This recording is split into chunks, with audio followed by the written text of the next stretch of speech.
লক্ষ লক্ষ বছর ধরে বয়ে যাওয়া আবহাওয়া ও ভূমিক্ষয়ের ফলে সৃষ্টি কাজাকিস্তানের এক মনোরম ভূখণ্ড মঙ্গিস্তাও। সফর শুরু হয়েছিল দিল্লি হয়ে আলমাটি, সেখান থেকে আকটাও। যাওয়া আসার এই পথ বিমানে, আর মঙ্গিস্তাও ভ্রমণের সর্বক্ষণের সঙ্গে ছিল 4 চাকার বাহন। আকাশপথে আকটাও পৌঁছানোর আগে থেকে স্পষ্ট নজরে আসে মঙ্গিস্তাও অঞ্চলটি, নজরে আসে ক্যাস্পিয়ানের পান্নানীল জলরাশি। মে মাসের প্রথম সপ্তাহে আমাদের এই সফর।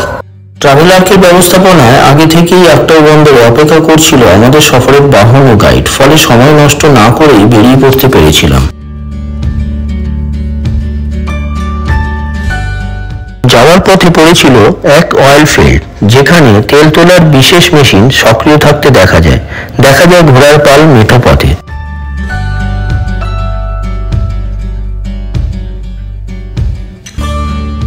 দুপুরের মধ্যাহ্নভোজ ক্যাস্পিয়ানের কোলে কেঁপে জিগরগানের পাথরে জমিতে। সমুদ্র তীরে মিষ্টি জলের উপস্থিতি হতবাক করেছিল। পাশে ক্ষয়ে যাওয়া পাহাড়ের দেওয়ালের মধ্যে এক সবুজ বিচরণ ক্ষেত্র নিয়ে গড়া কাপামসে ক্যানিয়ন, যেখানে ছড়িয়ে ছিটিয়ে ঘুরে বেড়াচ্ছে উটেদের দল।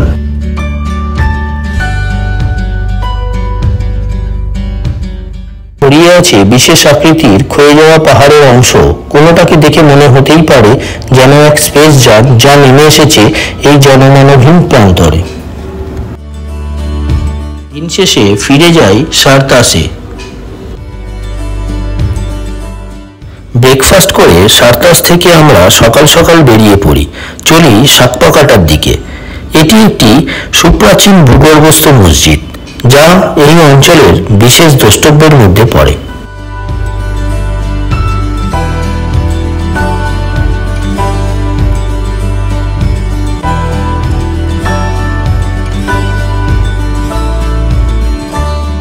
মঙ্গিস্তাও অঞ্চলটিকে চিরে চলে গেছে এক মসৃণ পিচঢালা রাস্তা, যার দুদিকে ছড়িয়ে আছে মনোরম সব অঞ্চল। তাই কখনো মেঠো পথ ছেড়ে পাকা রাস্তা, তো আবার তা ছেড়ে মেঠোতে ছোটা।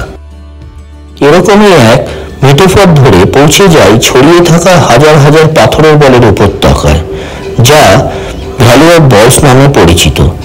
অদ্ভুত স্থানটি দেখার সাথে সাথে যেসব প্রশ্ন মনে জেগে উঠবে, তার কোনোটারই সদুত্তর এখনো পাওয়া যায়নি। তবে কচ্ছপ খরগোশের দৌড় দেখার সুযোগ হঠাৎই চলে আসে এখানে।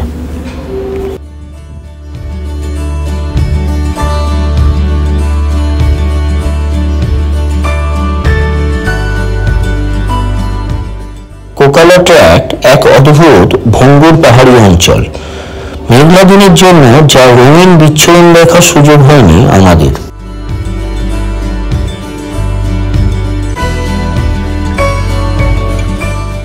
দিনটি ছিল ছুটির, আর এই ছুটির দিনগুলোতে লোকাল মানুষজনের সমাগম হয় মাউন্ট সার্কেলার পাদদেশে। দিনের শেষে ঠাঁই হয় নোম্যাডিক ইয়টে কার্গেজ এত্তো ভিলেজে। তৃতীয় দিনের শুরুতে এক বিস্তৃত পাহাড়ি অঞ্চলে এসে পৌঁছই, নাম আকমিস্তাও মাউন্টেন রেঞ্জ। এখানে ক্ষয়ে যাওয়া অদ্ভুত সব আকৃতির পাহাড় দেখে মুগ্ধ হয়ে যেতে হয়।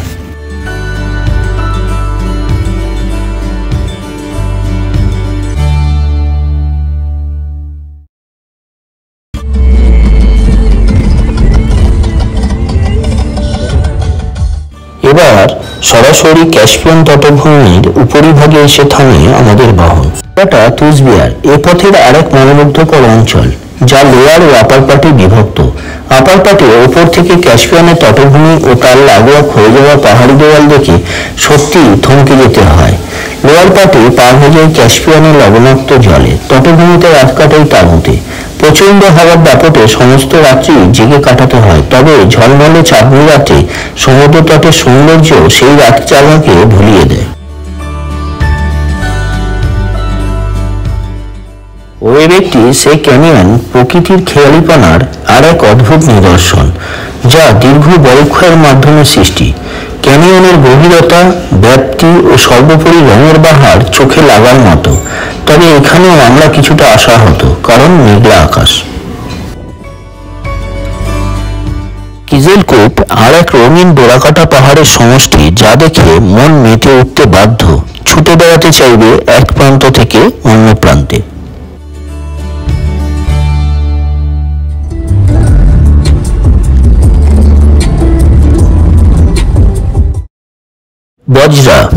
প্রকৃতির খেয়ালিপনার আর এক অপরূপ নিদর্শন। তীক্ষ্ণ পর্বতের চূড়া ও ধূসর সাদা প্রান্তর স্থানটিকে এক তপভূমির মর্যাদা দান করে, যা স্বর্গীয় মনে হয়।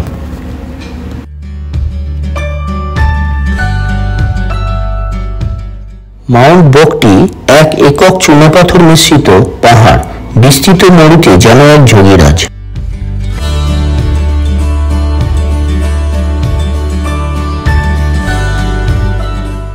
এটি একটি লবণাক্ত জলাভূমি ও এক ন্যাশনাল পার্ক।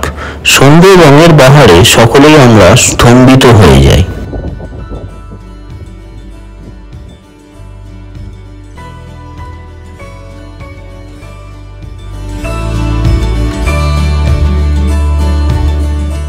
ওনারে আমাদের দেখা এখানকার একমাত্র মরুদ্যান।